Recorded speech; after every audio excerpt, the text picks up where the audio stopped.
and welcome to the MyWhoosh Sunday Race Club. With 4 race starts, we're going to start with our Category 4 riders, then 3, 2 and 1. Our riders lined up in yellow, that is our Category 1 riders. In green, our Category 2. In blue, Category 3. And Category 4 in red. The pace is fast out of the start pen. It's Cronje who is pushing on here. Kalman in 2.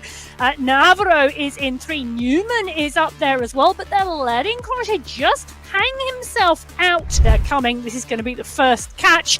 And then we've got the Category 2 race field, which started 10 minutes after Category 3. And then the last race field out of the pen was indeed Category 1. The leader and the winner is one and the same here, because somewhere in this front group that has got to contain your winner. Emma, the group behind, surely they're not going to come back, but it's possible. Category 1 at 25.5k, 27.5 for Category 2, 32.8, nearly 33k for Category 3, and Category 4 at the moment approaching 35 kilometres. Pim van Diemen, the ultimate aggressive rider, is on the attack again. He's got David Tobbert now at 7 watts per kilo here. Can these two shake up the group here? Can they break it apart? Neville Ross here today, looking good. Could it be his day here today in Category 4? The Anzacs rider pushes up to the top. He goes underneath our Ramadan banner. He's going to come into the finish. It's Andrew Neville Ross of the Anzacs who comes through to take the win.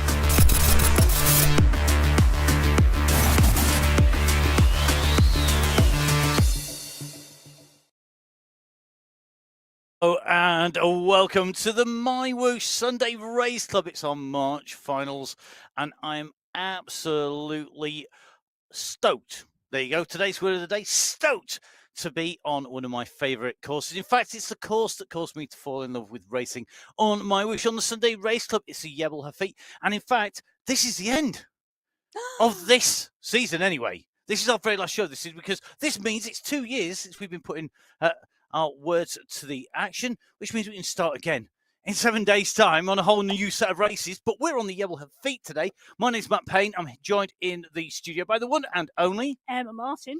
Emma, 2 years in, the racing is even harder, but the hills of the Yela Hafit are even bigger, or are they? Well, they are. The courses have changed. So we've seen lots of new courses. We've seen courses adapted, changed and developed. And Arabia is the world. Well, many new courses in Arabia. But this one at the Yela Hafit, it's a classic. 45 kilometres of racing, 1,041 metres of climbing for our men today. And that comes in a Category 4 climb at 16.4 kilometres, the aquarium climb. And then the Category 1 climb that comes towards the end of this course at 34.5 kilometres. It's 10 kilometres in length. I'm going to say that again. It's 10 kilometres in length with an average gradient of 7%. It will determine the racing today, but still expect the racing to be close, because the last time the men were here, which was on the 31st of December, there were a lot of very, very close finishes across every single category. Well, I think we'll probably dive into those time splits and what's happened before when we've got our riders up and running. As you can see, our 4 race categories are characterised by the jerseys on the back. And if you are struggling with the colours, then they have the number of their race category as well. Categories 1, 2, 3 and 4 in yellow, green, blue and red. And it's our Category 4 who get to start our racing off, as they have done for a while now on the Sunday Race Club. Now, the Agradarian team are here. Martin Gutierrez, Lecanzo and Gonzalez. We have got the Level Avengers and the Level Up Racing team. People like Navarro, Catabono, Tuomi on the Avengers, on the Level Up Racing, Warren, Ochoa, Valencia. We've got the Mighty Ducks on here, so Tortoretto and Aka. People like Matari, Newman, Kutab in there. The Spinergy team represented Brito Cronje, the man who we know is going to go from the gun in there. Espidazi team, well, watch out for Pino. I think he could be the man. Calcal always climbs well. We've got the Anzacs represented. Andrew Neville Ross last week. Can he do the double? The Power team with Drummer, with Jeff Rooney. Jeff going to be absolutely flying today. And, of course, the Upcycle team with Kalman, Shobo Mayo, and Zanaska on there. And they are but a few of the riders. I'm not going to read through everybody's names, so apologies if I missed you out on the way through. In terms of squads, though, very, very strong riding here today. Yeah, 45 riders, 9 teams. And he said 9 teams, 45 teams and 9 riders. So 45 riders, 9 teams today. Kalman absolutely on form. So is Neville Ross. So is Acker. They are in the mix here in these group of riders down in the start pen. Away we go. Category 4 are up and out of the pen on the MyWhoosh Sunday Race Club. This is the March final for 2024, and the red jerseys sweep out of the start pen and on to the course. It's a undulating early stages of the course. You can see that already on the top right hand corner of your screen, and it's Mohamed Mukhtari who is leading the group out of the pen. Valencia is there as well. Newman now in the mix, so is Kalman. These riders wanting a fast start, and well, they have gone hard out to start pen with 45 riders on the start sheets. They're going to want to stretch it out, and that's what's happening now. Kreshov Lasno just trying to open the gap to Montoya and Acker, of course, on some storming form at the moment, climbing very, very well indeed. A man to watch out for here as they go off. But you can see on your screens at the moment, that group is pretty much all together. Any of these early breakaways, these early pushes are being reeled back in. And no surprises to see Daniel Valencia right up in the mix at the start, along with Marcus Brito, 2 riders who we know will want to keep this hard from the gun and have been known to push very, very strongly. So let's take you through a quick run through, if you're new to MyWhoosh, to the Sunday Race Club, of what you can see on your screen. Right-hand side of your screen, that is the data of the course in the top right-hand side. So the percentage gradient up or down. The white line represents the course. The vertical yellow line is where our riders are. The zone the rider is working in is illustrated, so whether they are deeply in the red in 6 or taking it nice and easy in 1. Below that, then, you can see the riders' position in the race field, and you can see who is around them. So our rider highlighted Mohamed Mukhtari in the blue, and you can see the time gaps to the riders around, all at 0 at the moment because there's no big gaps. Mohamed Mukhtari on the bottom left-hand side of your screen, so you can see our real rider, and you can see our rider's avatar simultaneously on at the front moment, of the pack. moving nicely for the front of the pack. Good to see you, Mohamed. I'm waving back. Do you know, I always do that. Always wave at our riders, see whether they can see us or not. So good to have Mohamed Mukhtari in with us at the moment. Now, you can see that Mohamed is in that group of riders. They're represented by the red dots on the left-hand side of your screen. It looks like one disc in that radar view as they make their way through the streets.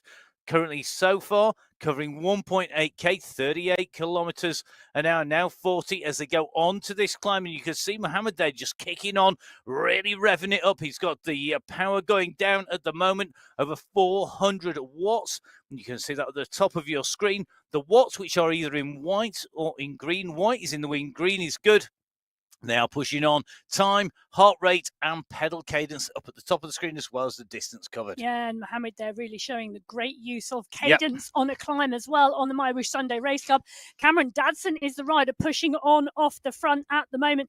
Now, Cameron Dadson, part and parcel of the Anzex squad with Neville Ross Goodall, Mark Dadson, and David Winfield. Now, they, for me, Matt, have got to be one of the strongest teams in this competition today, though they were not on the podium last month. Well, let's see if they can repeat that. I think we'll have a little bit of time to run through the teams and where they were in the preceding months of finals. But time for us to dive down with our Category 3 riders. They're in the blue. They have that number 3 on the back with the draft squad in here. Cadiz, Gretty, Moreno, Gates, Oviedo, big strong squad. Up against the gold grabbers, Daudet, Giuliano, Cassara, and East. Very, very strong team there. We have the Italian Espresso squad, Yela and Barlow, Manello, Cosimano in there. Level Racing, the one and only, the man who has been named a verb. It is Luke Allport, Simon Bradley, Thierry Mercedes, and Eric Rimborg. Rimborg on absolutely storming form. Don't forget that we have got the ex-pro squad here as well. Largo, Sanchez, Rodriguez, Mesa, the team. If today's the day, can Manuel and Montoya's do that? Or will it be the Silver Snatchers, Staples, Montoya, Canol and Gonsolin. Taylor Gonsolin, always good when it goes uphill. Very strong rider. And last but not least, the level racing revolution, Justin Roy. We've got Yeda Perez. We've got Clinton Cirillo. We've got Juna Tika and Mia Malice. Mia Malice was on good form last week. But today's a very different course. We're running into our start. We'll take a run through who's likely to be up there once these riders are away. The second of our race starts with our red riders in Category 4 already underway. Our riders in blue, they're about to take to the start here on the finals, here on the MyWhoosh Sunday Race Club. Away they go. It's race start. This is where you can lose the race. You're not going to win it on the start line, but you can lose it if you get left behind and miss the draft. Really key to be out fast. And this is a strong race field, Emma, that we've got here today. Lots of very strong riders who could be in contention. 41 riders on the start sheets in Category 3 today. And anybody who joins us regularly will know that is not a big number. Very, very close to 60 is where this race field normally sits. So a lot of riders choosing not to race today in the final. However, there are a lot of really strong riders here. The Gold Grabbers looking really good. All 4 of their riders have had a top 5 so far this month. We're in at the moment with level racing, and this could be a squad that could also do things as well. X-Pro, well, those are one of the squads, Largo, Sanchez, Mesa and Rodriguez, that level racing on our team at the moment are really going to have to keep their eyes out for. Definitely, and Luke Allport doing a Luke Allport, which is basically the verb to go on the front and smash the living daylights out of it from the start. And at the moment, Luke definitely doing that. But you can see the riders starting to break up. If you look at the left of the rider's screen, you can see that there are now 3 distinct groups of riders in the Category 3 racing. And at the moment, the riders from Level Racing with very different looks on their faces at the moment, very concentrated. Thierry Bersedi in there. You've got Simon Bradley, Old Hand at Racing, just keeping it there, looking pretty smooth. Can Sai do the business today? There's a lot of pressure on his shoulders because you've got to be able to walk the walk and talk the talk. And Brady, he's got to be able to push it out there. He's got to be out following the wheels of Luke Allport, which is no mean feat, let's face it. No, Can he stay in there? Allport is a lead-out man, a consummate lead-out man. Oh, so I think he's a winner. winner. You just need to sit on his wheel. Well, whilst our Category 3 riders are checking out which wheels they need to follow in the Category 4 race, we've got a big push coming on now. A small incline at the moment, just at around 3.5%, but it has kicked off here. And take a look at this. Is Christoph Labino on the front here. Adriano Zanaska is here, and Steve Newman. All 3 of those riders pushing hard at the front here, really stretching this Category 4 race field. And they're starting to distance riders out of the back of the group. So whilst I don't think this could be the winning move, it's definitely going to put some riders out of contention. And a quick reminder, to be in our finals, you have to have done 2 qualifying rides to come through. Our riders then race for the 45 kilometres for the men, 35 kilometres for the women, and along the way can pick up sprints as well as polka dot jerseys. The green skin suit is for the sprint leader, the polka dot skin suit for the mounted climb leader when they go through. Our riders separated by 5 minutes on race start in Category 4 to 3, 10 minutes from 3 to 2, and then another 5 minutes from Category 2 to 1. Okay, now Camilo Rojas in here. In terms of numbers of riders who could be in the mix, who've got top 10 positions, looking at the stats through that start list, it's quite even, isn't it, really, across all of our categories 1, 2, 3, and 4, pretty much. I mean, there is some variation, but there's a lot of very strong riders in every single category. Yeah, there are. So Category 4 and Category 3 are the 2 race fields we've got underway at the moment. Category 4, 13 different riders took top 5 positions this month. 3 different riders took wins. Neville Ross taking a win twice. In Category 3, 14 different riders took top 5 positions, and there was a different winner every week in the qualifiers. And that shows you it's not just the same old riders taking the win or taking the prize money. It is spread out amongst the riders. Depth, and how that then plays out in our team competition is really interesting. In Category 4, I reckon there are 5 really, really strong teams today that are going to dominate. In Category 3, It's going to be a real mix and match. I'm waiting for this prediction because I'm really impressed. I think it's the Gold Grabbers versus X-Pro from the form they've shown this month. However, there are other teams in there I would never, overlook. Italian Espresso, Draft, Level Racing. And part of the issue is, of course, that in terms of predictions, we're taking individual riders who are there throughout the course, throughout the duration of the qualifiers as individuals. They come together and they race as a team. And then we see them racing as a team with those team tactics and dynamics. Now, oh, look, I'm so sorry. But he just wanted to wear on his avatar what he is wearing in real life. Wearing a green jersey in real life, wearing a green skin suit.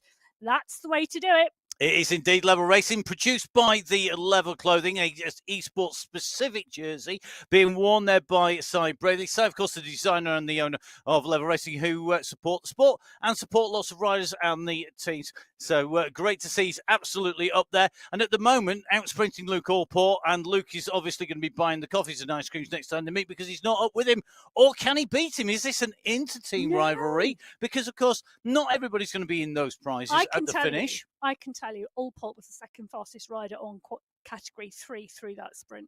We will see. Let's see how this is going to play out as we continue onwards. Now, Category 4 and Category 3 are underway. Category 4 is our standard category. Category 3, the first category to move up to, and then 2, and then 1. The differences between the riders in the categories, those boundaries are dynamic. They are not fixed in place. It does mean that those riders go up and down. And if you think, oh, I race in X category on a certain platform and I'm going to change platforms, you think it's going to be just as easy. It's not. This is some of the hardest races you're going to find absolutely anywhere. And if you want to find out just how hard and how committed people are, make sure you have a listen to the various podcasts. There's loads of them out there, but do have a listen to them. And the riders who are concentrating on the racing and what they say about it, because this is MyWhoosh. This is the Sunday Race Club. We are here every single week with some big prize money that the riders can race and actually make a living at doing this. And of course, lots of great competition between everybody. Adriano Zanaska in here wearing that MyWhoosh jersey that he won racing in the MyWhoosh Championship. It's nearly a year ago now. And fantastic to see Adriano, one of our older riders, in action and looking good at the moment. Yeah, looking really good as he wipes his brow and adjusts his glasses. I'm not surprised because take a look at the damage that attack has done to the Category 4 race. If you take a look at the Category 4 screen on the bottom left of it, 1, 2, 3, 4, 5 different groups of riders at the moment. They're on this short kicker. It's 5.5% just now dropping as you come to the top of it. But this is what has done the damage. The push on at the front, Acker, Warren, Tortoretto, Goodall, Ochoa. Now, these are the names who have been top 5 this month. Well, we're going to see if they're going to be able to repeat that next time around. Categories 4 and 3 out racing. We're about 2.5 minutes away from the start of Category 2 and about 7.5 minutes away from the start of Category 1, who are our final race category to leave the start pens. And don't forget, if you want to join our riders, just had the launch of Apple TV on MyWhoosh. So if you have an Apple TV box, one of the 4K ones, then you can get yourself, download the app, jump on board and ride. And we've got the Link app as well, which gives you lots of ways to communicate and, of course, to check out your progress on the platform and find other riders as well. So if you want to get in touch with Jack Staples, you can find Jack Staples on there. You go, Jack, I want to make a race team with you and ride off the front of the Sunday Race Club with you. It might be what you want to do. Well, Jack, he's doing it right here on the Sunday Race Club today. He's 6 kilometres in, nearly into the 45 kilometres of racing here today. And a quick reminder that the climbs on this course, there are 2 categorized climbs, but it is bumpy a lot of the way through. Now, Category 2 on the start line here and ready to go. We have the T1G team here. So Ilpino, Kochikov, Zapata, Hoyos, Nuki in there. The Hitmen squad, Angarita, Phil Graves on storming form. Race winning already on a time trial so far. Cam Winfield in here, big sprinter Nicholas Spratt. We've got the Road Warriors as well. We've got Oya. We have got Milostic, both Lyndon and Peter Biarritz in here as well. Von Haren, Hexagon team. Big hitting team here today. Ken and Gallo. Watch out for the UAE Falcons. They are always, we said, Hamden could be a one to watch up that climb. The Watt Colonels, the What's Up, the Wattage Wizards, and the Wattage Warlocks are all here. What's up with Sir and Obitco? But let's see how they're going to go. In terms of teams, though, Emma, who's going to be at the number one in the charts? This is so competitive, Category 2. Last month, the Hitmen, 2 seconds from Hubbards, 30 seconds from the Wattage Wizards, 53 seconds from the Wattage Warlocks, and 59 seconds from Hexagon. So that gives the top 5 teams all within a minute of each other. The strength and depth in the Category 2 men's race field, phenomenal. And it's the winning team is made up of the fastest 3 riders in that team added together. Who's it going to be? We'll find out. Well, we will indeed find out. Millerstick sat on the start line next to Cam Winfield. They are up and away. They are out of the 10. Category 2, all 44 riders, all 10 teams sweep out of the start pen and onto the course. Well, Cam Winfield there at the back of the group, now moving into the middle, sitting comfortably in that group as the stretch comes on from the front.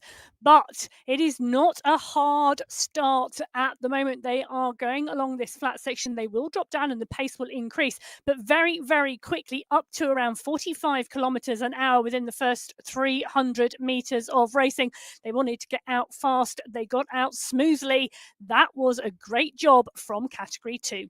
And that start is critical. We're not going too far into the red, and yet we're getting out into the group and staying in the pack, not being distanced. 1 or 2 riders who came in and out of that roundabout as the speed picks up from 40 to 45k now, starting to get broken off the back of that group. And this is where you need your team together, and the teams need to talk. Khan Kane's been on great form. We've seen him riding really, really strongly. He's a rider who could really play a part in the competition today, because the Hexagon team, we've got Bert Kahn, we've got Khan Kane, we've got Martin Trojanowski, and we've got Juan Gallo. Given that you need 3 riders, they're going to want all 4 of their riders out in this pack. They won't want to lose anybody yet. No, but they're going to be very strong. Bert Kane, indeed, has had a great racing this month, 1st and a 3rd on the Sunday Race Club. We say it's so close in this category, but last time we were on it was the 31st of December 2023. In Category 2, Phil Graves took the win by 4 seconds from Simmons. 26 seconds back in 3rd place was Kranich, then Dont at 37 seconds and Bankston at 47. So the top 5 within 45 seconds of each other. Close, even though it's a 10-kilometer climb to the checkered flag. So the big climb at the end, the aquarium climb on the way through. We have the Big Dipper where we drop off the aquarium climb and the climb up to the roundabout as well. And we have this little kicker at the moment. You can just see the riders here at 8.3 kilometers covered, just coming up over that stepway and heading in towards the next sprint at the front. It's pretty smooth. A little bit further back, that's where you can get in trouble very, very quickly. And here in Category 2, you can just see the pressure starting to come on. The heat is coming on to our riders. It's starting to get warm. Our riders are just in with Camilo Sanchez, just keeping smooth at the moment. A reasonably high cadence there. The fan at the back actually just blowed on there. Really interesting. I always think it's interesting when people have the fan at the back rather than the front. There's probably some serious scientific data there that Emma could bring forward, Professor. There probably is, but Sanchez finished 5th this month, so he's had a podium as well. Another one of our riders going really well at the moment for that X-Pro squad. Well, we're going to see if he will be our race winner at the end of today. It's time to go in to the big hitters at the top of the tree. It's our Category 1 teams. The Belgian Waffles team are back on full Flemish strength because we've got Van der Niekamp, we've got Kroll, Panitza, Van East, as well as Michael Knudsen in the Belgian Waffles squad. We have got Coalition Alphajor, the big squad, Churek, Talbot, Kaminsky, Jones, Vujasin in there.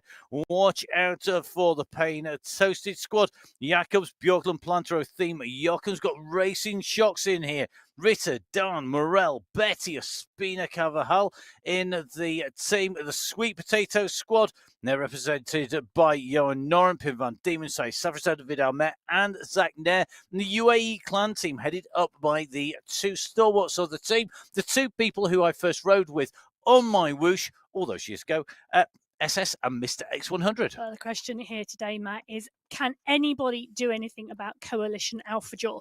Kaminsky and Vujasin have both had 2 wins this month. They are really on form. Jones has had a second and a third. Well, can the Belgian Waffles, strengthened with that positioning of Michael Knudsen in the squad, do anything? Can the Sweet Potatoes get close? It is going to be so hard. They took the win by 1 minute, 52 seconds last month. Tactics are going to be great to watch today. It is, and we've got some very exciting racing. The Belgian Waffles squad with Kroll, Benitza, Van Elst on the left-hand side of your screen. They're into Countdown Category 1. The final race start here on our March finals is going. Watch the kick on our riders. They're accelerating away. They want to be right up there. Very different revs from Benitza to Kroll there to Elst as they go through. Yeah. You could just see them using their strengths there to get off from that race start. They want to get this nice and smooth today as they head out on to the course. Very focused to not lose a wheel. We are away. Category 1 are out from those pens. And at the moment, it is looking very, very much like these riders got target acquisition engaged. You're not going to win the race from the start, but you can definitely lose the race 100%. By losing the group. Really what you don't want to do, particularly on a monthly final where you've got your teammates around you and you want to do your best for the squad. Now, Emma, look, I want to just go a little bit deeper into the teams whilst I've still got you, because, of course, being Ramadan and being a split show today where Emma is going to be heading off to the start of the women's race because they do overlap today whilst I finish the men's, and then I will be joining her for the rest of the women's race. Whilst I've got you, Emma, we've got some really interesting teams. Sweet Potatoes, you've got Johan Noren, Pim van Diemen, Sai Safrazad, Vidal Met, Zach Nair. Mm-hmm. Incredible strength in depth. We know Johan Noren has been climbing incredibly well on long climbs of about 13.9k. I think Noren will go well today. This should surely suit him. That is going to play to the strengths. You've got Zach Nair, one of the most experienced riders here. We've got Sai Safrazad, who's going to be very strong. Do you think that if the Sweet Potatoes and the Belgian Waffles were to work together in some kind of potato time mashup, really, that they could take on the Coalition Alphajaw and beat them by basically attacking them? Drown them in carbohydrate starch, maybe. Well, I'm thinking it's going to be really interesting because Coalition Alphajaw must seriously think, with Kaminsky, Vujasin and Jones, Talbot and Turek in that team, it's so strong at the moment. And those riders are absolutely on top form at the moment, really, really peaking. But we've also got some other riders on form. Pim van Diemen is on form. Van Elst is on form. He's had 2 4th, 5th this month. Van Diemen's had 2 5ths and a 4th. Nair took the 5th place last week. Safrazadi has been on good form, although he's been a little bit off colour, so he didn't ride one of the qualifiers this month. But the team competition is about strength and depth. It's about what position you finish in. And it's also going to be about what tactics the other teams use to try and distance your third rider. It's all well and good getting 2 riders in the top 5. But if your third counter doesn't finish, in the top 20, the times are absolutely critical. So if someone goes for a lone breakaway, the teams are going to need to think on their feet in terms of the tactics that play out today. And we've seen Michael Kaminsky in line of Justin go off, kick it hard, break away. They're backed up by Turek, Talbot and Jones. So in some ways, they're the people that we're maybe going to see the teams targeted. Michael Knudsen has been more than capable of taking a win. Now, he's on the comeback from not being well. He's taken a little bit of time to come back in. And it's mixed, of course, with what is a changing season for Michael Knudsen operating in the Northern Hemisphere, European Hemisphere. It's a changing season in terms of lots more outdoors as well. Well, there you go. That is the Coalition Alpha Jaw squad. They are on the screen at the moment, all of them concentrating hard as they are in the mix and in this pack. So these are the Matt's waving back. He does it every single time the riders come onto the screen. He waves at them like they're just outside the window. I know all of them. They're probably just they know me. What's interesting here, I'm sorry. So should Ollie Jones and Daniel Turek feel under more pressure because they are potentially the third counter than maybe Michael Kaminsky in line of Justin, who we've got on the screen now? I hope Ollie Jones or Turek. Should Jones and Turek feel under more pressure because they could potentially be our third counter there, given the form the other two are in? Does that put more pressure on them to perform? Oh, if you can see the wood smoke coming out of Emma's ears, she's thinking. Sometimes yes, sometimes no. You know, if Kaminsky and Vijayasinghe are going to go for a long one and put 2 minutes in, technically there's less. All Turek and Jones have got to do is sit in. But if I was on another squad, I would be wanting to ride hard and I would be wanting to put attack after attack after attack down the road, because if one of them stuck and I got over a minute at the end, the rest of my teammates have got 60 seconds to play with.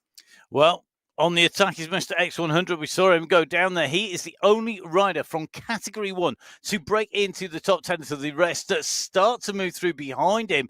You can see he got that sole attack. He had opened up a gap, and that means that we saw Cy Braley on the attack, trying to get himself into the green jersey, which we saw. He has been beaten by Mr. X100, and in fact, Christoph Labno of the Category 4 riders absolutely mullering through that sprint, clearly targeting that today. Kaminsky, Planter, Van Elst right up in the mix, but a real plethora of different colours on there. The only set of jerseys missing, actually, are Category 2 at the moment. Not one of their riders in the top 9, but that attack by Mr. X100 clearly looking to wind this up. I think he wants to take the racing to the Coalition Alpha Jaw squad, but the Coalition Alpha Jaw squad has said, anything you can do, I can do better. I'm off on the attack. See what you've got to answer this. The best form of defense is offense, isn't it? So if you think everyone else is going to attack you, well, get in there and attack them yourself. Well, going back just very briefly, Category 2, those viewers interested in Category 2, Nicholas von Haren was the fastest Category 2 rider through that sprint segment, coming in 16th position. So just outside of the top 9 there. But it shows you all those race fields running through, because we saw the 9 on screen without a Category 2 rider in there, but a little bit further down. If you want to catch up with all of the results on the way through, then make sure you go on, have another device open, in addition to however many we've got in the studio. 2, 3, 4, 5, 6, 7, 9 screens in the studio at the moment. Have another one open, why not? Just for more fun. And you can always pull up the results. It's www.mywhoosh.com/results if you want to look at those particular things. Personally, if I'm racing, I would want 2 screens open. One would be the screen that I'm racing on. So if I'm the paint-toasted rider Arne Jacobs, I want the big screen there. I'd also want the information that comes out from the feed that you're watching right now, because that can give you a different angle and a different viewpoint. Arne Jacobs there, clearly watching the screen, because he gave us a wave there. Didn't manage to get a wave in, there you go. I waved belatedly, mate, at your avatar. So the ride is underway in categories 4, 3, 2, and 1. Category 1 at 5 kilometres. Category 2, 8.5k. Category 3, 15 kilometres. And Category 4, 17.9 kilometres. And into the aquarium climb now. Emma. I think it's really interesting at this point, Matt, to just talk about the difference in finish times we would expect today across those 4 categories. Come on, statistician. Well, we've Category 4 start first, and they are furthest down the road at the moment, 18 kilometres. The previous time they were here, the winning time in Category 4, 1 hour 37 minutes. Yep. Category 3, 1 hour 31 minutes. Okay. Category 2, 1 hour 25 minutes. Okay. Category 1, 1 hour 18. Jason Osborne took the win last time. Ouch. Turek was in second place, 2 seconds back. Safrazadi in third. Vink, they were pretty equal on time, 4 seconds back. And then Johan Noren took 5th place. No Vink here today. Nope. No Osborne here today. Nope. Turek is here today. Yes. And he's a Coalition Alpha Jaw rider. Let's not forget, that was exactly 3 months ago to the day.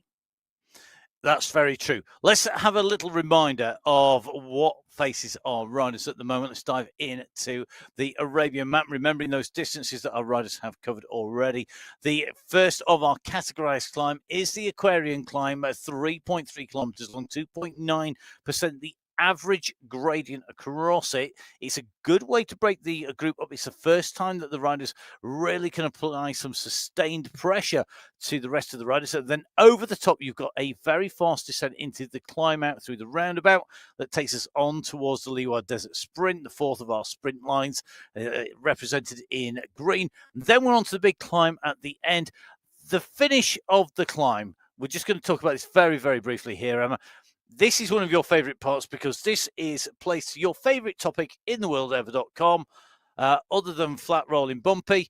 It is momentum. Momentum over the top can win or lose the race there. Is absolutely your friend, and you have to understand how momentum works and the technique to use it and when to use it and how to use it, because it can take you from fourth place to a race win, particularly on this course. Because of the type of terrain, we go up, it's a long sustained climb, then we roll over the top, we drop down and go up. Of the four riders on your screen, we have four very experienced riders. We do. Here in the Sweet Potato squad. Who here can ride the momentum best? Oh, Safrazadi rides it very well. He does. More so than Zagnair. Well, it's a good question. Or Pim van Diemen. It'll be interesting to see today. But or will Johan Noren even need to worry about it because he might be off the front? You never know. You know, Said can really ride that finesse in terms of that momentum. We saw him do it regularly on the MyWhoosh Championships. We've seen him do it, particularly side by side with Pablo Popovic, who is, for my money, the momentum master of MyWhoosh. But not here But today. He's not here today. So it is really about getting the timing. If you are around and close to other riders coming into the finish today, getting your timing right and not getting to the top of the climb and taking a deep breath and sighing and thinking, not far to go, that is the time to attack. That is the point to kick and make the use of the momentum, because then you will roll literally through the finish line first. Well, let's see if that is going to be the case as we see our riders here in Category 1 now start to fight gravity. How much momentum will they lose on the way up? Zagnair, very experienced esports rider, a man who knows all of the power numbers. He knows exactly what he needs to do. You can see that American United States national chest jersey mounted up on the wall. Zagnair, one of our real strong riders, and a rider who has ridden this platform actually for longer than I've been talking about it. He is one of our OGs, original greats on the platform. I'll tell you something, he really does make this look relatively easy most of the time, because he's got one of those styles. He just stays focused. I can tell when he's trying sometimes. Well, that's trying to work out who's trying when. I think everybody's trying at the moment, because their climb underneath their wheels is 7.5% at 6.3 watts per kilo from there at the moment. But they're cagey, Emma. This is the thing. Category 1 are so, yeah, they are. They are. They're so good. They know that they need their energy later on in the racing, and they are being caged. That was not Zagnair going flat out and going to fall off the bike and be violently ill at the side of it because he's gone so hard he can't see anything. He's a world-class athlete. He's raced 8 kilometres. Of course he's not going to fall off. Well, I've just thought about what I've just said there. Yep, thank you very much. Oh, for a camera in the studio. Emma's the penny has just dropped. We're not on the track, and we're not doing an 8K time trial. Or we're not doing even a 2K or a 200-metre flying sprint or doing a sprint effort. We're on a 45-kilometre MyWhoosh Sunday race. Thank you for proving the point, Emma. That's that.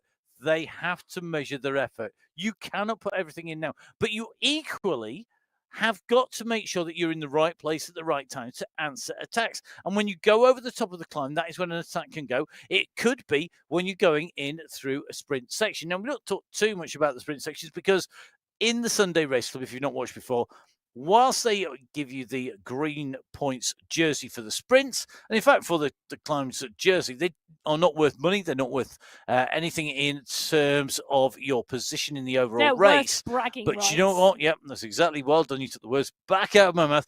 They are worth bragging rights, and they are a great way of getting a great workout. You may not feel that today is your day. You may look at that big mountain that was just looming in front of the riders ominously very dark. All 10 kilometres of it. Which is the climb of the Jebel Hafid. It's just towering behind the tower blocks at the moment in the background. You might think, do you know what? I'm not going to be in this at the top. In fact, I'm not going to be anywhere near. I'm going to go out and I'm going to go smash these sprints. I'm going to make life hard for people.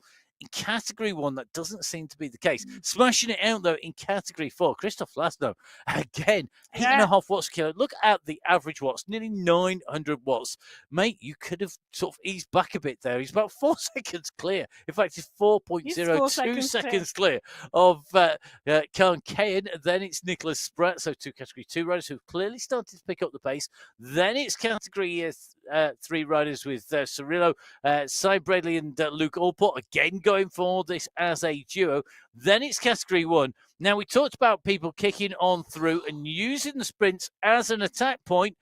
Mr. X100, he's on the move again. He's stretching his legs out here. And I think Mr. X100 has got a very defined tactic. He did this as we came through our proceeding. He came out the other side. He kept on going. And we know how good Mr. X100 is at holding a hard pace and making the racing hard for everybody else. Really, really testing people out. I think Mr. X100 would want it to be a 45k uphill. Interesting part of the course, though, he's chosen. There's 2 sweeping bends and then this kicker. That is really thinking about where to attack, because he's gone hard and he's gone early into this steep short kicker, currently 7.1% at the moment, and the rest of them are having to do the chasing. Van Diemen, Dahn, Kaminsky, Van Elst, Talbot, Knudsen, all in there. Now, just going back to the sprint, Matt, the Category 1 riders, for me, have had a really cagey, let's just look around at each other start here, because other than one Category 1 rider, the rest of them from 60th down to 90th, well, even further down the field than that. And it shows you that with that snapshot in on that racing, we can see that the riders will take it steady. Now, Pim Van Diemen, I've said it, you saw it in the highlights, consummate attacker, a rider who is one of the most aggressive riders in the race field, very quickly answering that charge by Mr. X100.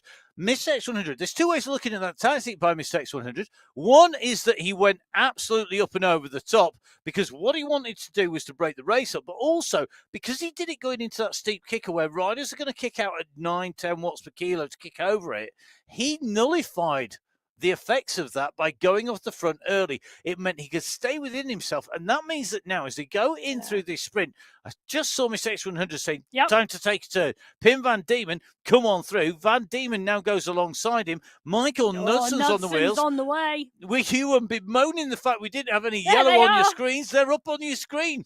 And then look at that. Dont has gone through. Now, Ruben Dont for the Wattage Wizards is a fantastic sprinter. He's a very aggressive climber, and he can climb as well. Yes. Now, he started to come to the fore the further into this course we go. So, going through the RAK sprint, that is the 11 to 11.3 kilometre sprint. Dont goes through first, then it's Saracen, then it's Knudsen. You've got Kaminsky up there. It's starting to happen now. This is where the riders really need to pay attention because with these constant attacks, you can be out at the back and in trouble. And in fact, Michael Kaminsky now taking the green skin suit as the sprint's leader. What is a key time? Because they're coming up towards some of our Category 2 riders. The first I'm going to see is Ole Kochkov. He's about a minute in front at the moment, but the pace that these riders are moving, they're going quick now. Kaminsky, Van Diemen, Knudsen, Dahn on the road. Kaminsky leading this out in that green skin suit on your right, on your screens on the left in the black and white with the red, white and green MyWhoosh jersey on. He's been joined again by Pim Van Diemen. Van Diemen does not like to wait and let the racing come to him. He wants the racing to dance to his tune. Well, he also doesn't want it to settle back, does he, into a comfortable pace? Because look, Panizza behind, sitting at 3 watts per kilo. That is just comfortable riding for these Category 1 riders. They really want to wind it up here, and it is indeed. Kaminsky, Knudsen, Van Diemen are the riders who want this to pick up now. They're 12.5 kilometres into this 45-kilometre race, and pretty much Category 1 are looking around at each other and go, come on, it's time we started racing. Well, They won't be saying that by the time they get to the top of the Jebel Hafit, at the top of the final climb of today. Our riders working well at the moment. They are still on the way into the climb. The furthest down the road are Category 4. They are at 24.5k. They still have 10k to go to the start of the Jebel Hafit. That is almost as far as Emma needs to walk today, because we are out in France to Studio 2, because we are coming to you live from the middle of France, from the Full Speed Event Studios here. It's really good to be with you, to be watching Simon Acker, who is clearly at home in his front room. I suspect it's nothing like having somewhere to fall off the bike comfortable onto when you've given it everything and you can't stay on the bike anymore. Now, Simon Acker will have the tunes blasting out. It's time for Emma to go sing her own tune and head over to Studio 2. Emma, you're starting off us on the women's race. Just give us a quick highlight. Where are we? We are in Wollongong, and the women have not raced on Wollongong for the Sunday Race Club since the 5th of November 2023. Okay, so Emma is going to leave the studio here, and we are going to get ready for the riders in the women's race.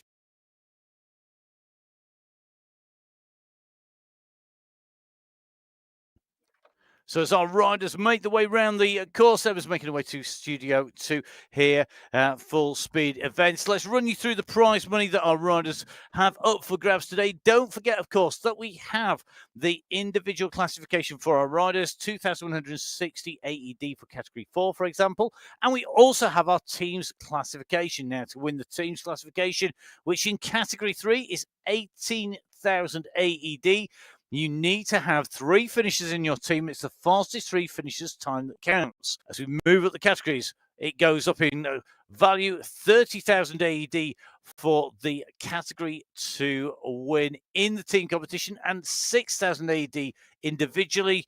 But top of the tree, in Category 1, 50,000 AD for first, 30,000 for second, 20,000 for third, 10,000 for fourth, and 5,000 AED for fifth place in the team competition, and 10,000, 8,000, and so on, all the way through in Category 1 to be able to take that away. You've got to be up in those top 5 positions individually, top 5 positions in the team competition. Now, that is going to be really, really key for our riders here today. Let's see who has got the pace and power to take away the win, to take away the screen here and take it off and take the win in our categories. Now, we're in with Category 1. Which team will take away 50,000 AED? Which team will take away 10,000 AED for the individual rider, for the winner on the top of the Jebel Hafit? Time to find out as we move down the course. Now, 15 kilometers covered so far. We are heading in towards the aquarium climb, the first of our categorized climbs in the Category 1, 2, 3, and 4 race. And Category 1 are the only leaders now not to have started on to the aquarium climb. They drop over the top here. They go through the roundabout. They take a left-hand turn, and then they start on the aquarium climb proper. So a fast descent down or just off the edge here, and then they will make their way onto that climb. Mr. X100 winding it up on the front repeatedly, but being answered time and time again at the moment. Vidal Mer, Daniel Churek right up in here, Carl Spina, another of our really experienced riders, in with Christoph Thiem. Thiem's surely going to be able to score a big win very soon. As they go down, they know that they are fast approaching. You want to be in position here as you come down in towards this climb, because you don't want to lose too much ground. One of the key tactics, as well as using the momentum, is using the draft. If you hide behind a rider, if your watts are in green on the top of the screen, it means you are hiding out of the wind and you are saving energy. If you want to put a big attack in, the way to do it is go from the back to the front, use the draft on the way through, and then throw yourself out of the front. We're just seeing that. Mr. X100 again, winding it up. We're coming in towards a climb. He takes the left-hand turn, and he is going to see the banner coming up pretty shortly indeed. So this is going to be really interesting. How fast can he go? How much momentum can he carry into the aquarium climb. Well, it's going to be a very interesting move by him. 2.6% for him, and they are very quickly up behind him. So he's gone in early, but not as early as he went before. Churek answering, but at lower watts. And I think it's Christoph Kroll, the rider's just rotating on the front of the pack behind Mistakes 100, who will want to sit around that 6 watts per kilo pace, all the way up between 5.8 and about 6.1 watts per kilo. There's Mr. X100's preferred pace to ride at, to put the power down, that watts per kilo, a critical measurement, because your measurement when you go uphill of your power to weight is absolutely key, much more so even at the speed these riders are riding at than your aerodynamic drag, how much power you can put down. It is about being relatively light, but the speed still 33 kilometers an hour for Mr. X100, who's on a 4% gradient, a little bit quicker, 35 to 33 for the riders behind when they're on that lower gradient, but as they hit that same percentage, you can see this pack starting to lose speed, and now it's about being able to climb, being able to set a rhythm up into the aquarium. We're about to enter the tunnels. Going to enter this subterranean world. Mr. X100 in the sides of the aquarium. There are windows on that underwater world at the size of Mr. X100 as he makes his way through this tunnel with the solid roof above. That's soon going to change as to come in. He's on his way. He's got 2 seconds still, and he's making it hard. And Ollie Jones now is on the way here. So we have seen Churek. We know that he can climb. Ollie Jones now on the attack. And this is one of the reasons why the Coalition Alpha Joe squad are so, they have so many different arrows in their quiver.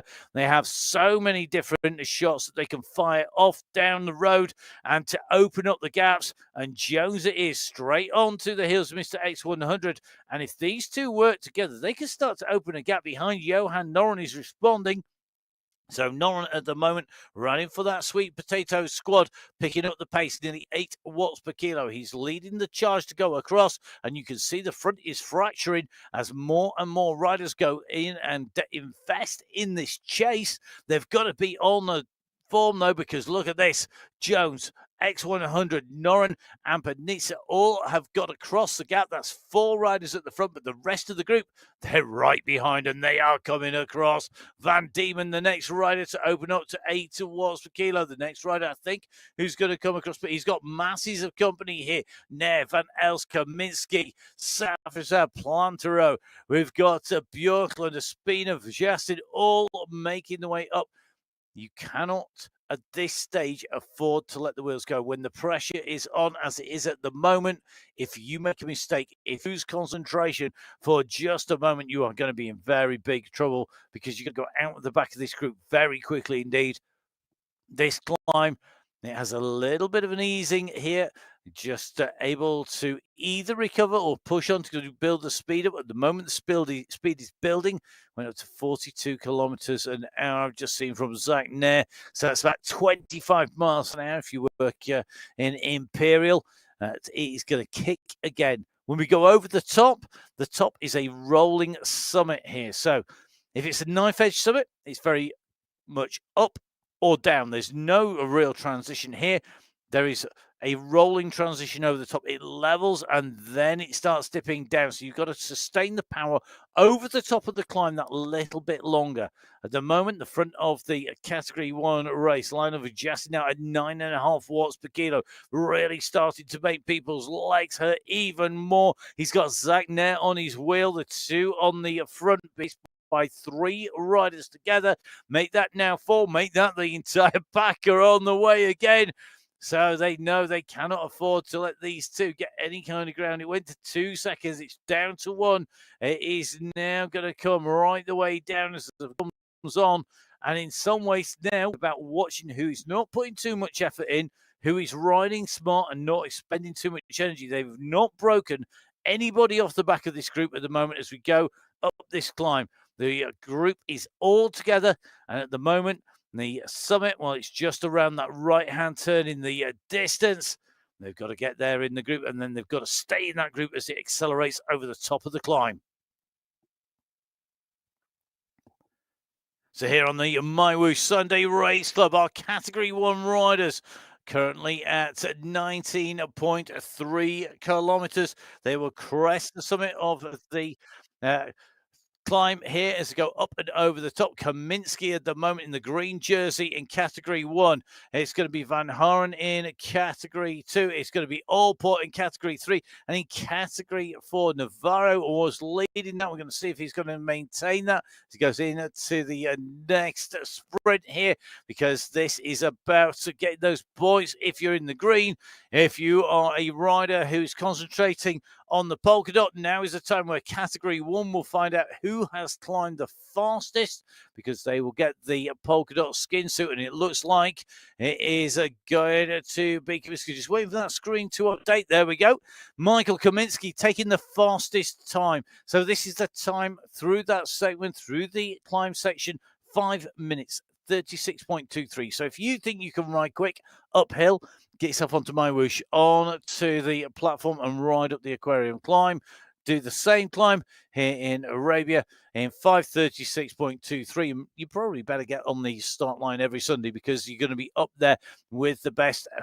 At the moment, Kaminsky taking 2 of our skin suits. He's got the green and polka dot skin suits, currently wearing the green as the sprint's leader. At the moment, clearly on form. He's feeling pretty happy at the moment on the screen. Just gets out of the saddle. Just see him losing ground to the pack there as they come down. The gradient backs off a little bit, and he's now going to kick on just alongside Mr. X100. He's got those red stripes down the side of the helmet there, and they're going to go either side of Ollie Jones in the blue cap there as they make their way down through this group. But at the moment, the group are reforming on the descent. 65 kilometers an hour now, 67, 69, over 70 kilometers an hour.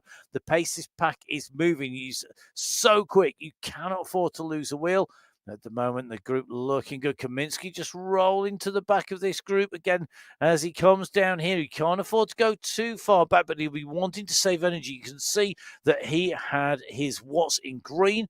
At the moment, if you're up near the front of this group, it's going to be very difficult to keep in a draft to save that energy. The group's still not right down at the base of this descent. They've still got a little bit more descending to do here in Arabia on the descent from the aquarium world. They're going to go right the way down to the lowest point on the course, and then they're going to climb back up again. We have got the Liwa sprint on the way up the climb. It is a very tough little climb that comes up after this. So if the riders have relaxed too much on the downhill, the ascent is going to go up. So at the moment, these riders are really starting to push in Category 1. They're on to the very final section of the descent as we go across to Adriano Zanaska here in Category 4, currently at 32.2k. He's on the run in towards the climb, and you can see we saw Adriano Zanaska earlier on. Just keep him focused there on the bike. He's a bit further in to the race field. One of our older riders in the race field. At the moment, he is sat in between 2 groups here, and he's going to have to make a decision. Does he wait for the pack behind Jeff Rooney, Florian Drummond, Xavier Maillard?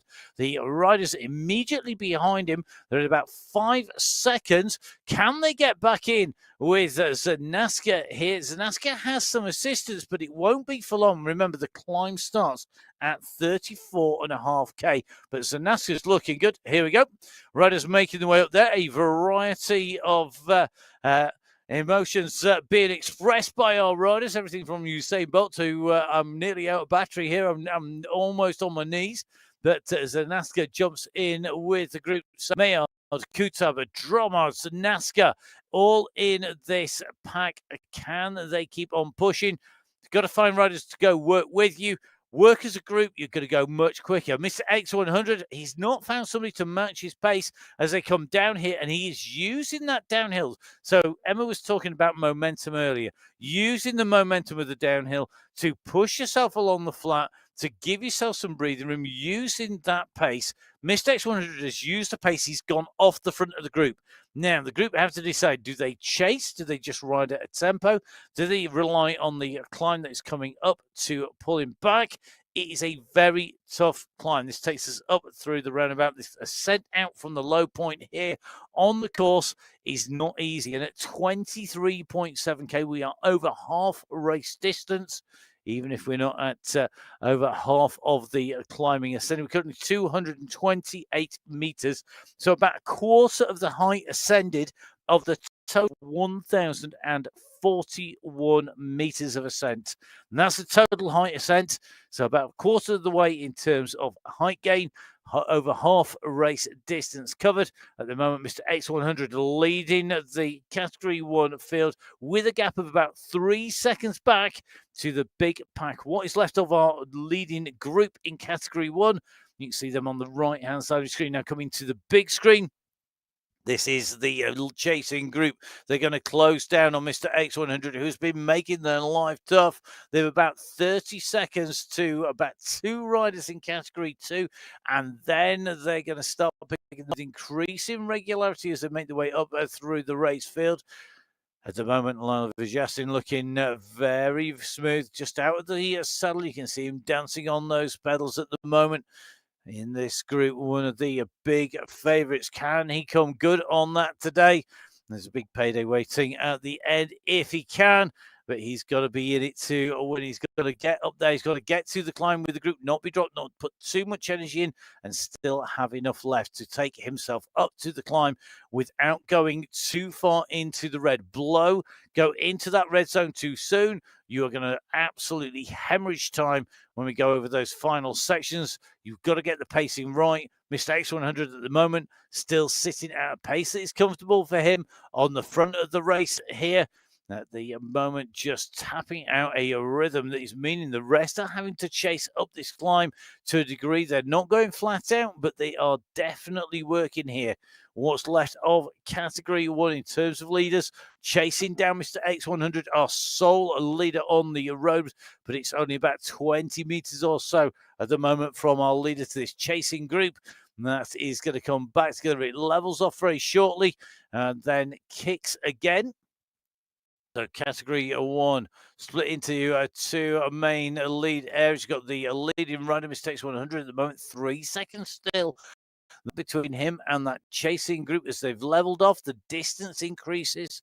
It's simple physics, apparently, that makes the difference between an ascent and a descent. If you're going downhill and going faster for the same time, you'll cover more distance. So if that time gap stays at 3 to 4 seconds, you're going to see Mr. X100 further in front on the flat and downhill than he is when we hit the climb, because it takes more time to cover the same distance, or you can cover less distance in the same time, which basically means the same thing when you hit that. And onto the climb he goes. So this is the next part of the ascent, just coming in between the trees at the side of the course. The banners for Ramadan lining the side of the course. The time at the moment, of course, covering Ramadan. And of course, it is also Easter Sunday. It's the day of Flanders racing. And our riders will no doubt be glad they are indoors racing on the turbo trainer on their smart watt bike or similar, quite simply because the weather in Northern Europe has been diabolical for Flanders. Reports are that of the racing competitors, only 2 riders actually managed to ride up the Koppenberg today. The rest were reduced to running. And I thought it was all about the cycling. So our riders today, they're going to stay on the bikes. They've got to get that power down. They won't be reduced to running, hopefully, as they make their way up. You can run on MyWhoosh if you want to download the app. Remember, it's now on Apple TV as well as on iOS, on Windows. Whatever setup you've got, have a look, check it's compatible, that it can do the business. High specs for the Windows operating system. If you want to run on the full resolution, you want to be able to tune everything in, but we have lots of options from iPhones all the way across. You can stream them up, you can mirror them up to your big screen, you can put them on a projector and really immerse yourselves in these worlds. You can get your friends on board. Are they going to be friends with Mr. X100? Pim van Diemen and Ollie Jones are 2 good riders to have with you. Michael Knudsen knows that. He's not going to let these riders get very far indeed. He's quickly onto the hills. He passes Mr. X100 and Pim van Diemen and Ollie Jones, and Knudsen now goes on to here Is he continuing to push 4 watts per kilo, 3.7? He's not. He's more than comfortable at that speed. He knows he's marked that move out. He knows that nobody's going down the road on this descent. He now needs to focus on conserving energy. It's a rock down here, and they're going to make their way out towards climb 26.7k done here in category 1. Remember, we have 4 race categories, category 1, 2, 3, and 4. Category 4, the first out from our pens in those red jerseys. They are with the first riders on the course to the furthest down the course. Category 3, 2, and 1 all chasing, all trying to close those gaps down as they go into the climb. The prize list, of course, is individually per category. It is not across the race categories as a whole. It is all about making sure that you get yourselves into position in your race category, but everybody wants to be the first to the top of the climb. They want to be the first rider to ascend the Yebel feet. They don't want to be following the rest of the race categories through. And at the moment, this category 1 are starting to mop up category 2 riders, but the distances are still there between those categories. And at the moment, category 1, Christoph Kroll, Ricardo Panizza, Stefan van Elst of the Belgian Waffle Squad. They're looking pretty smooth. Let's see what happens now as an attack goes on the front. Mr. X100 has gone again. Van Elst just going to be having to respond to that group. Are they going to pull him back this time? Are they going to let him go? Mr. X100, you saw him there using Ruben Dont there as a target as they come into the sprint. Now, are they going to just let him go through this sprint? Are they going to answer at the moment 3.3 to 3.4? It's a Betty's watts per kilo, 2.9 from Van Elst. At the moment, Don and Mr. X100. Don is working for these sprints, 10 watts per kilo coming out of the category 2 rider as he goes through. But I'll put you any amount of money. The Mr. X100 continues to push here. He's not going to back off. He's going to use that momentum down the hill as the gradient reduces to kick up the other side here. Now, fastest time through that segment. Lasno goes through 8.4 watts per kilo, another 890 watt effort. However, he's not going to be at the front when we go up to the top of the climb. Not putting in efforts like that. Don, you just saw go through that section at 9.4 watts per kilo. And he put down 665 watts, 17.972. So only 0.061 of a second behind. Then it was Rojas and Allport. Allport still able to maintain those sprints. Looks like his partner in crime side, Brayley, just not able to maintain the Allportness of Luke Allport as they go through. But Ruben Dont absolutely flying on the sprints now. He's got company. They are 7 seconds clear of that chasing group. Mr. X100 and Ruben Dont here are working together well. This is impressive stuff here today because you can see that Dont is giving it absolutely everything. He wants to be on those wheels. They need to work together to keep the riders behind. Mr. X100, they're just signaling turn and turn about. They need to be doing turns around about the 5.7, 5.8 watts per. You can just see Ruben Dont there. I'm not sure how he has the energy to even tap onto the screen on to the MyWhoosh link app, but they are going for this. And I tell you what, they're now at 9 seconds, now 10 seconds clear of the group behind. This is working for Dom because it's pulling him up towards Ivo. Sure, it's pulling him up towards the group in front. Mr. X100 is gaining from it because he is able to take some draft as well on the way through. They're at 13 seconds clear now. So Ruben Dont just takes a chance just to wipe his face down, wipe his arms. And he heads to go on at the moment, just trying to make sure that he's going to get as much cooling as possible on those arms as he goes up here. And the two of them, look at the speed they've gone through past Ivo Sure there.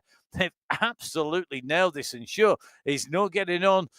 Dont there, nailing it, absolutely loving this. Can they pick up Sure on the way? They can.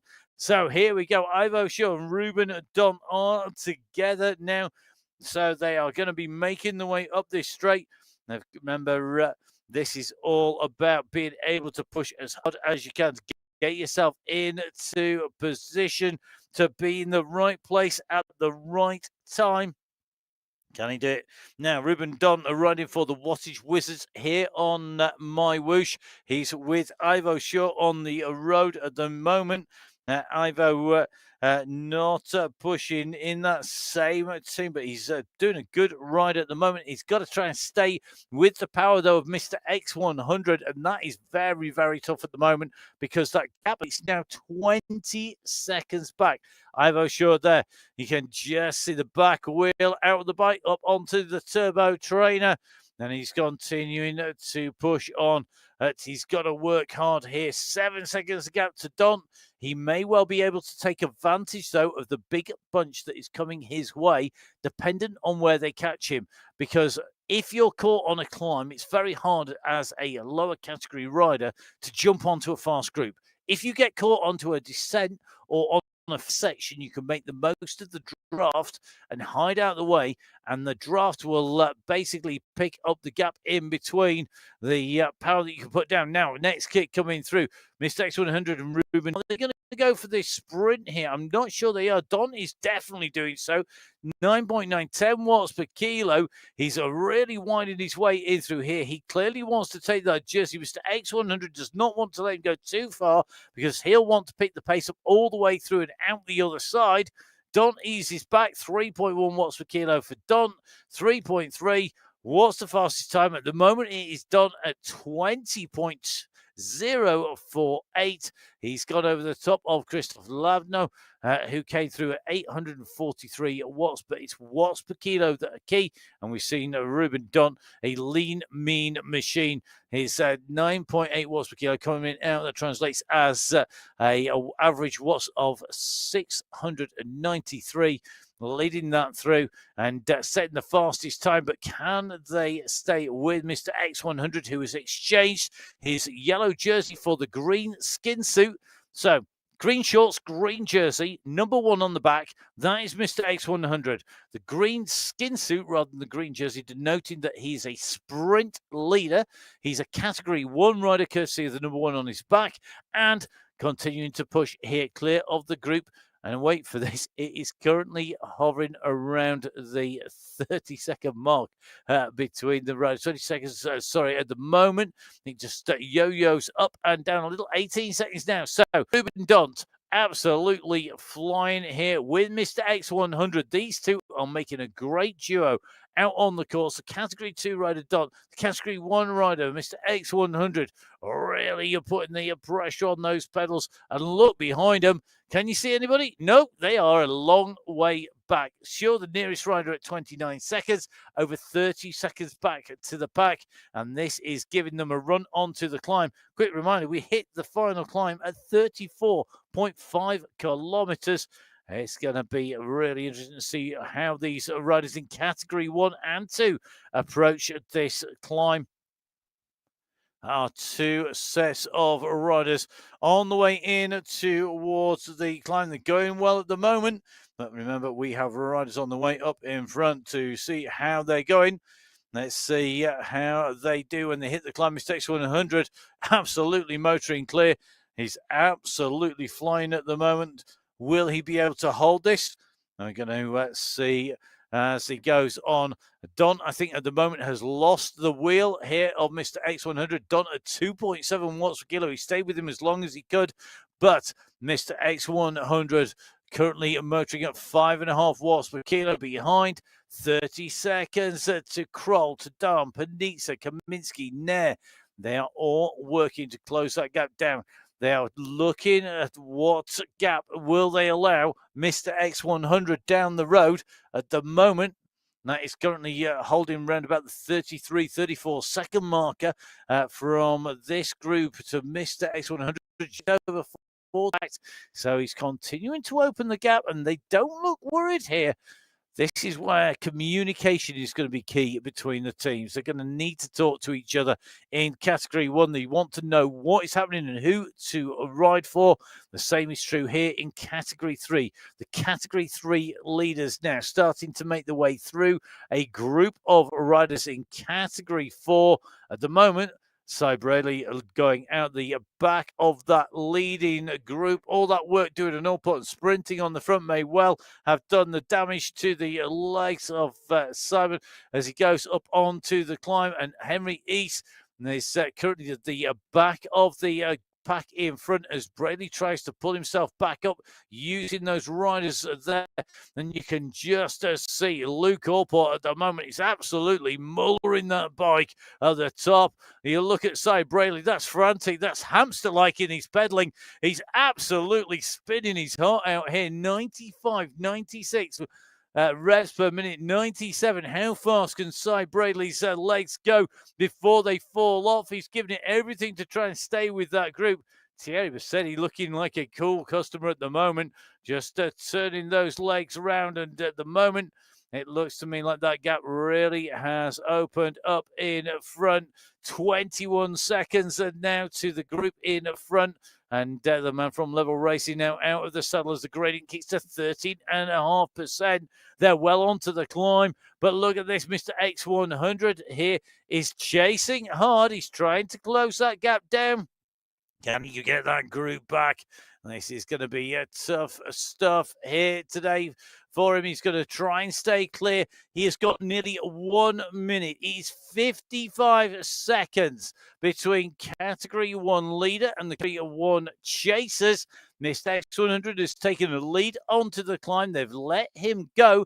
And now this is about how much time will he lose on the climb. Can he keep that pace there? Will the attacks that are going to come from Category 1 be enough to pull back the gap? So the gap now has reached over 1 minute. It's looking 1:16 on the left of our screens at the moment. So it hovers because, of course, the speeds are changing all the time. It's not timed past a fixed point, so we don't start a stopwatch when the riders go through, then stop it part way after. This is all about making sure that the riders get as fast a time check as possible, so it's done on their speed and the distance that they've covered the ground, so it's going to yo-yo up and down as those speeds vary. Mr. X100 on the climb, 5.5 watts per kilo. The attacks are starting to get built. It's starting to get pressurized. Who is going to put in the first real big dig here in Category 1 on the slopes? Well, at the moment, David Talbot has gone up to 7 watts per kilo. He's lifted the bar. He's pushed onwards here behind Van Elstervoet. Jassina there, and they're closing in on that breakaway partner of Mr. X100, Ruben Don. They're going to catch Don. He knows he's going to be on screen because the Category 1 chasers are onto his wheels. How long can he stay with them? He's almost over this hump here, and this is where if he can stay with them, kick over the top here, he's got a little flat section to do a bit of recovery. Talbot still setting the pace in pursuit of our leader in Category 1 as Mr. X100 makes his way across this false flat here. He's still 0.5 to 0.5. It steps, it levels, it steepens again on this climb. And at the moment, Mr. X100 across that flatter section. Talbot is leading them on to that easier section. And it's only easier if you ease off the pressure, but there is damage done behind.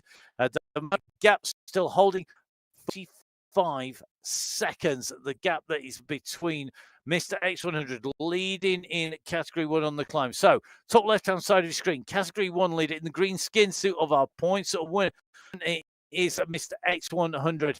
Category 2 represented on your screens at the moment by Kevin Kano.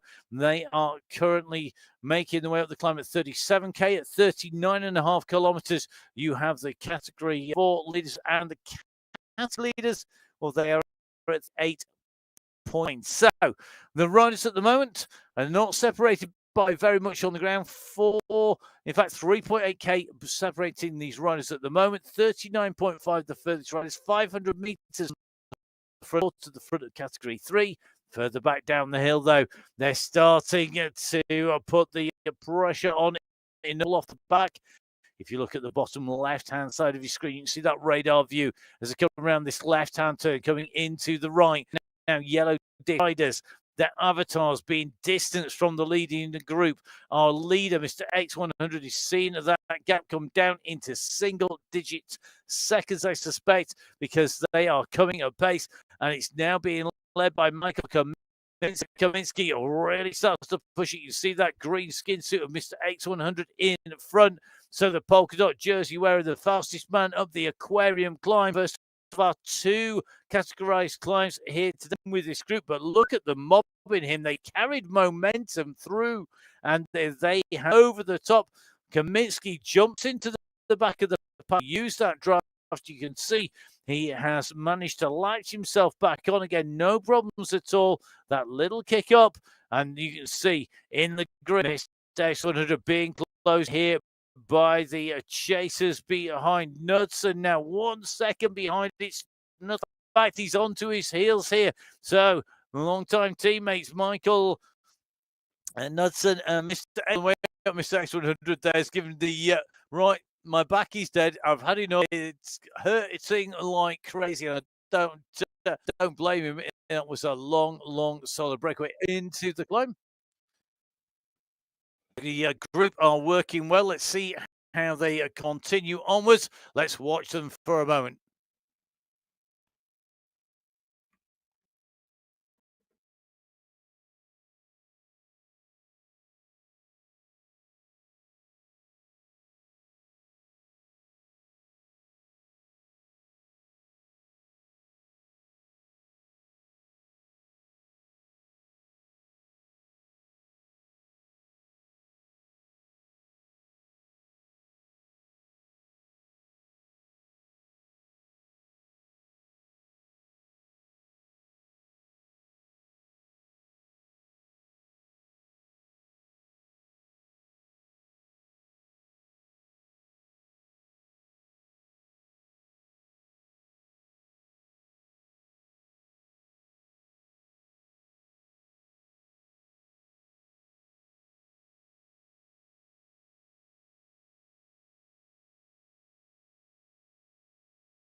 So our riders on to the climb. Said Safrizad makes his way up the climb.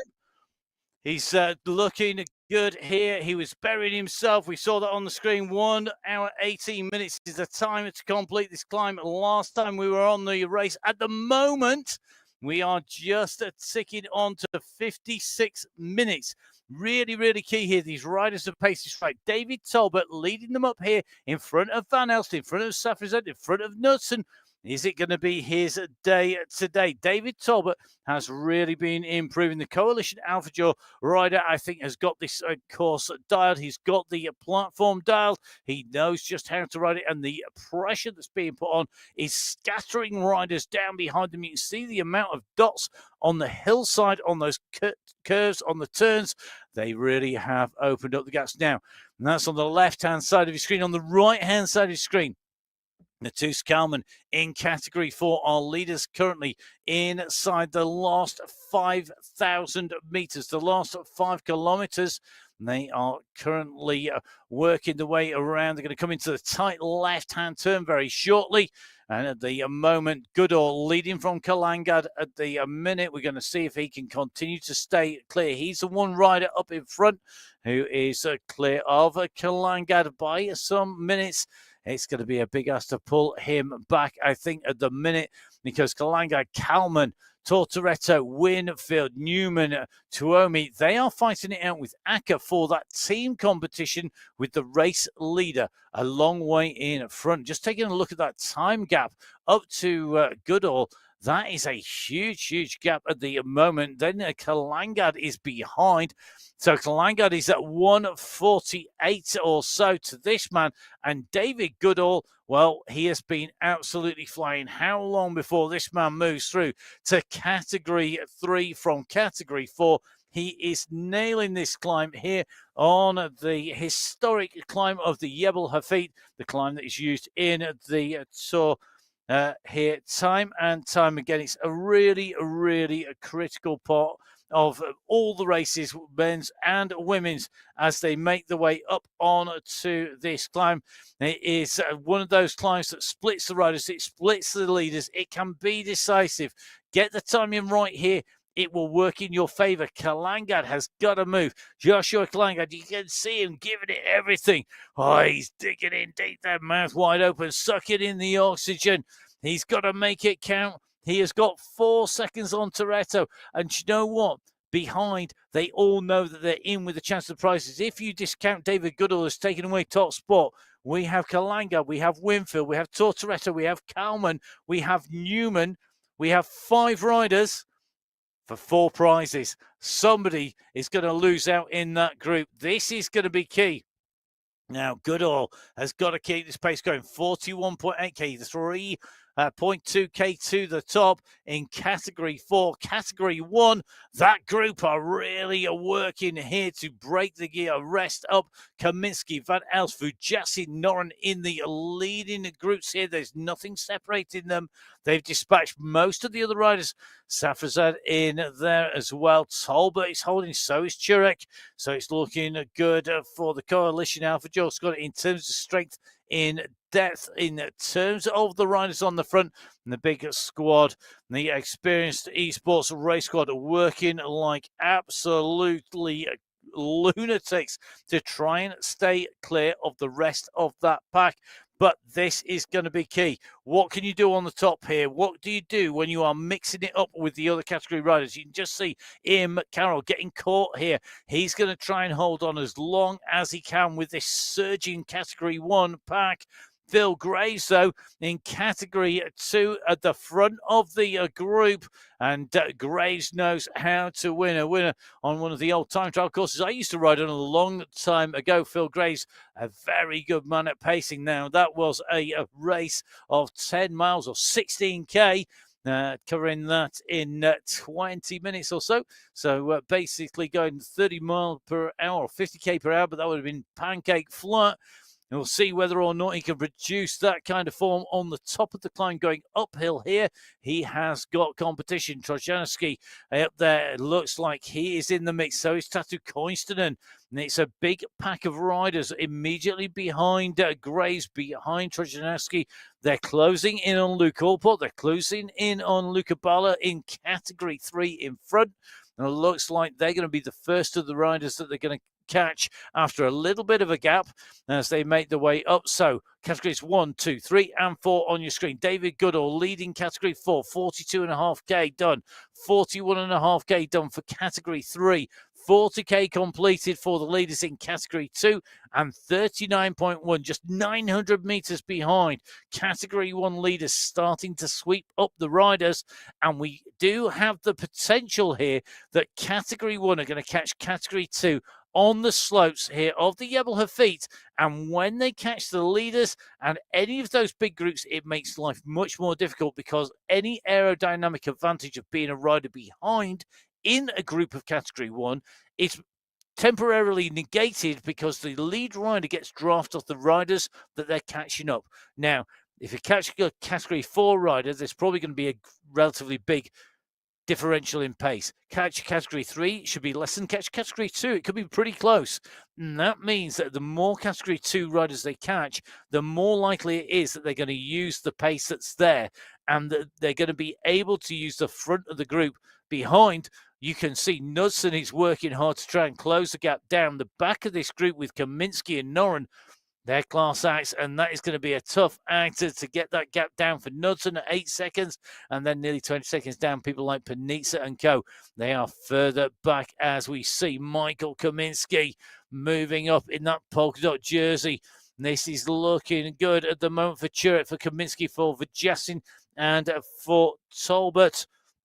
All riders in that coalition Alpha Jaw squad. The question is, will we see Jones get back on? He's been distanced out of this group, but they've still got 4 riders in this group out of 6. We have got Said, as I've said in here, the Sweet Potato squad.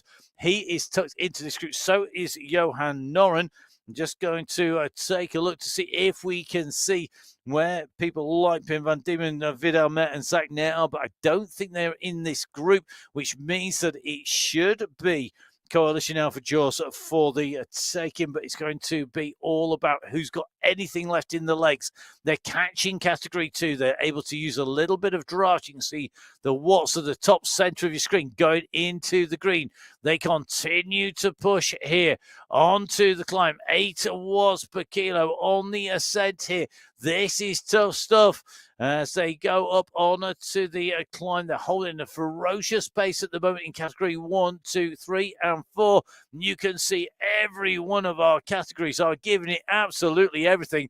Alessio Calleja is turning himself inside out on this climb to stay with that group. Kalanga wants to be in the mix here to be able to take out the win. Anders Bengtsson still dancing on those pedals in category 2 in that leading group. And say, he's turning himself not just inside out. I think he's going to tear those handlebars off the bike, trying to close down on the riders in front of him. But in category 4, no such problems for David Goodall now. He can sit at a comfortable pace. Goodall now needs to get the timing right. You can see top right-hand side of your screen, the terrain in front of him. We climb at a steady gradient for a little while longer. It then steepens to the summit. We drop, and then it rises again, coming into where the finish line is for the race here on the MyWhoosh Sunday Race Club finals, and also, of course, for the Tour of the UAE, which is both in the men's and the women's race up at the top of the Jebel Hafeet. Climbs up from Al Ain, the UNESCO World Heritage Site, 27 particular areas down in the bottom of Al Ain that contribute to the heritage there from the old beehive tombs. Right up onto this climb, it's absolutely packed with history and historic rides. At the moment, Michael Kaminsky wants to be the man who puts his name right on the top of those, but he has got some very strong company around. And this may be where Sai Safrizad can score, because he may be able to take advantage of the rest of the team riding for the team win, but he's got lots of riders around him that might not work a little bit further up the hill. Meanwhile, Marcin Trojanski, he has got a little bit of a gap to Sprat, to Linda Milostic, to Kevin Kano, to I think it's going to be Sandro in there. It is. So at the moment, Martin just holding off the chasing group of riders 1 second back. At the moment, this is not going to be easy, as Alessandro Barra is already trying to close him down in category 4. Goodall now onto this steep section. Look at the gradient. Look at those revs. Look at the speed. 9 kilometers an hour. He ground down to on that 13% section. Super steep. It's easing at the moment to 4.5 watts per kilo. It kicks again up to 8. He's got to crest the summit. He has got the gap. He's in the last 900 meters or so. Meanwhile, category 3, well, the leaders in category 3, Largo, Mesa, and Moreno. They are the 3 riders on your screen. Leading them out is Largo. Second place is Mesa. Johan Moreno is in the polka dot skin suit of the fastest climber up the climb. I think Gansara currently in 4th place in category 3. They are currently just behind our leader in category 1. They've still got, in category 3, still work to do there. Category 2, they're coming quick. Trojanski has started to work his way up, but Goodall is now about to approach the polka dot banner. The banner itself, remember, is not the finishing line. That is the very end of the race route, the moment at 44.5k here on the Jebel Hafeet. The first man up the climb is going to set the fastest time up the ascent here today.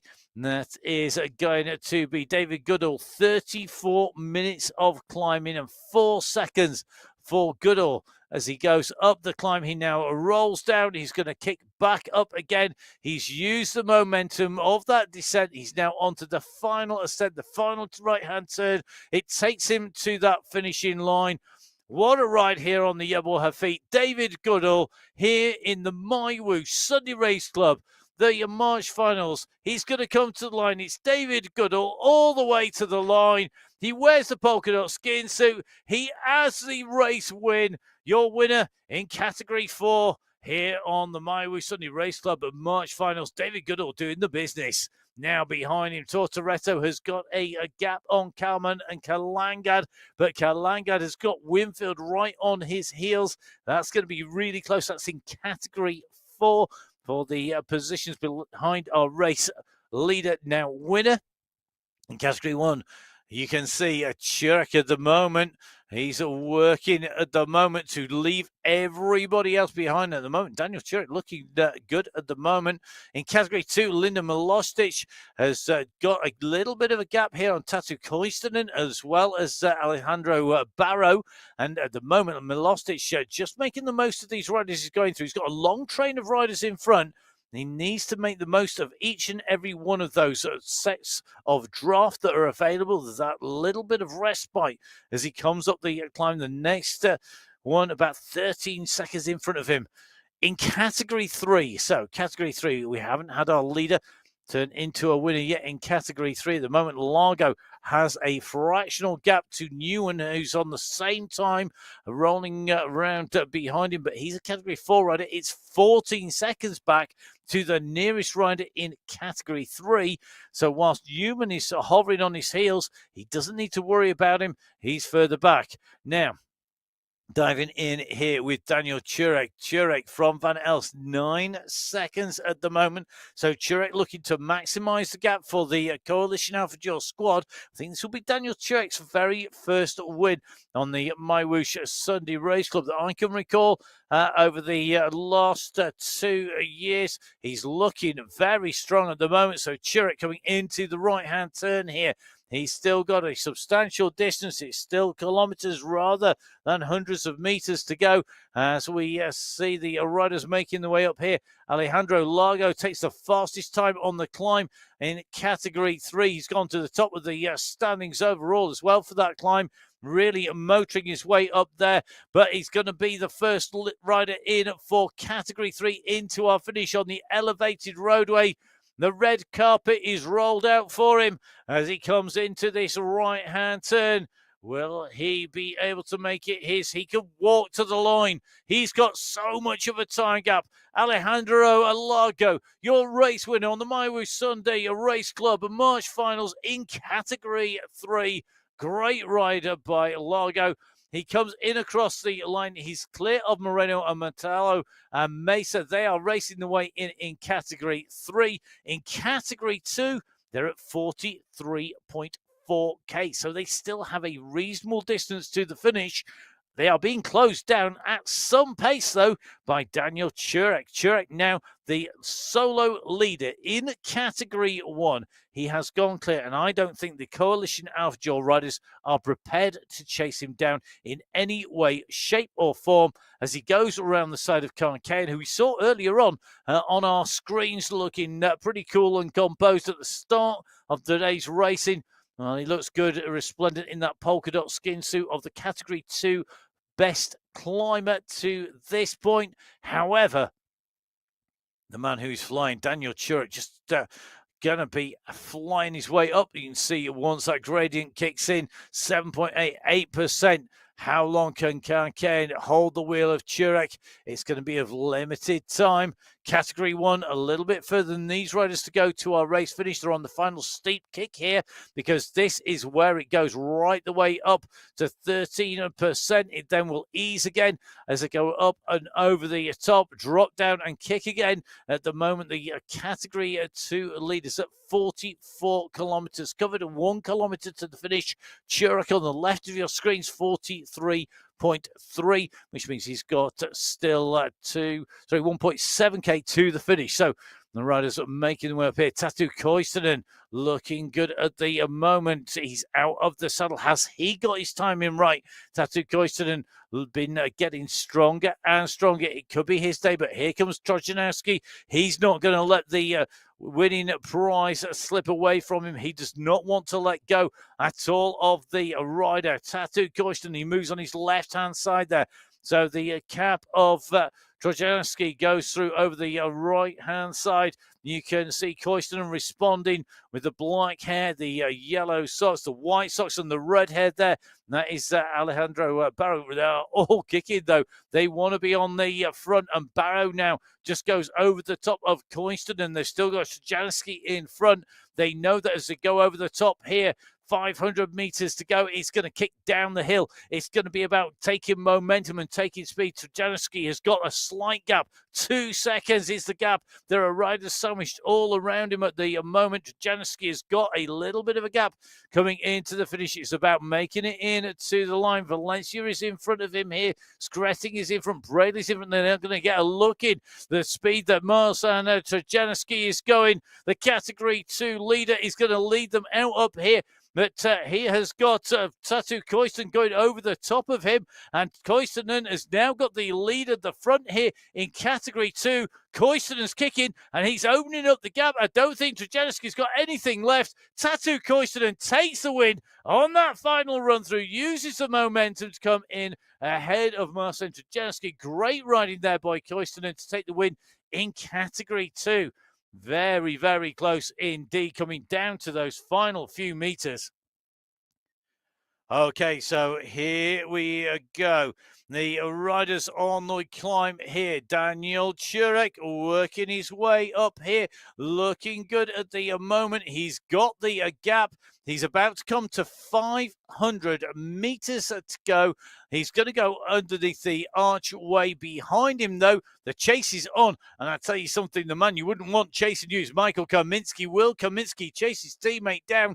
Kaminsky's got a gap behind him to Vujasin. It's a number of seconds. It should be enough.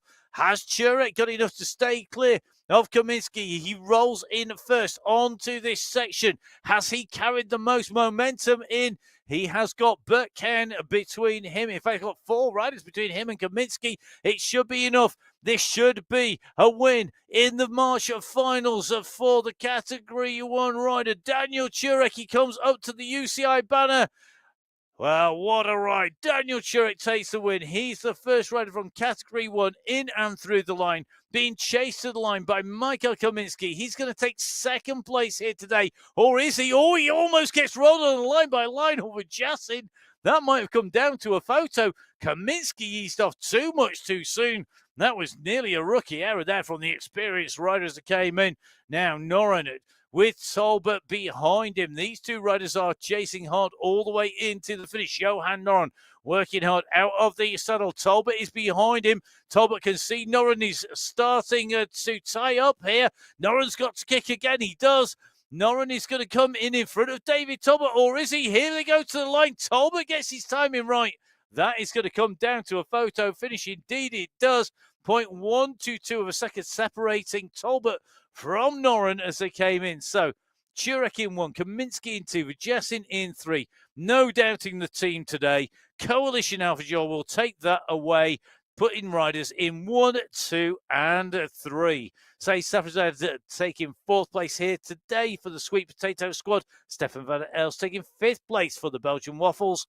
The next of the Coalition AlphaJoy riders coming in, David Talbot immediately behind. So lots of riders all the way down out and round the course. Lots of riders making their way into the finish. It's a packed finish here today. If you want to keep up with all of the results, make sure that you jump onto www.mywhoosh.com/results. And that will give you the full set of results. They are live at the moment. And that will then change, because when they go from live, they'll go to unofficial. And when everything is verified at the end, remember the verification process started before the ride begins, running right the way through the Power Passport, right the way into the ride, through the ride and out the other side. Once the verification is done, then our riders will get an official result when everything has been verified from all of those riders. Now, next rider on his way into the line, chasing Pim Van Diemen, is going to be Zach Nair in front of Christoph Kroll and Mr. X100 with Jody Jochems in a real battle behind. Nair's going to be the next rider to the line. And then we're going to take a look back behind Nair in 10th place, I think, after Arnie Jacobs and Michael Knudsen. So a really packed race here today. A brutal climb up the Jebel Hafit here as they go up. So some great racing out on our climbs here. The riders really are working hard. These are our Jebel Hafit climb times at the moment rather than our overall time. So the 26 minutes or so to go up the climb time, rather than being the final time to go over the line. A brutal ride here today. Full results on the MyWhoosh.com website. Don't forget, you can join Emma, which is where I'm going to be heading for the women's race. That's live at the moment, or you can, of course, watch it back from the start. It was great having Emma Martin here with me, Matt Payne, in the studio for the men's race. Our final of March, the final race after 2 years of putting words to the action. And next week, we start all over again. Can't wait for it. Qualifier race number 1. We're back. It's going to be interesting to see who's on that start line. Please do join us. Don't forget, follow MyWhoosh on social media. Follow myself at Matt Fixer-Payne and at Biking Emma.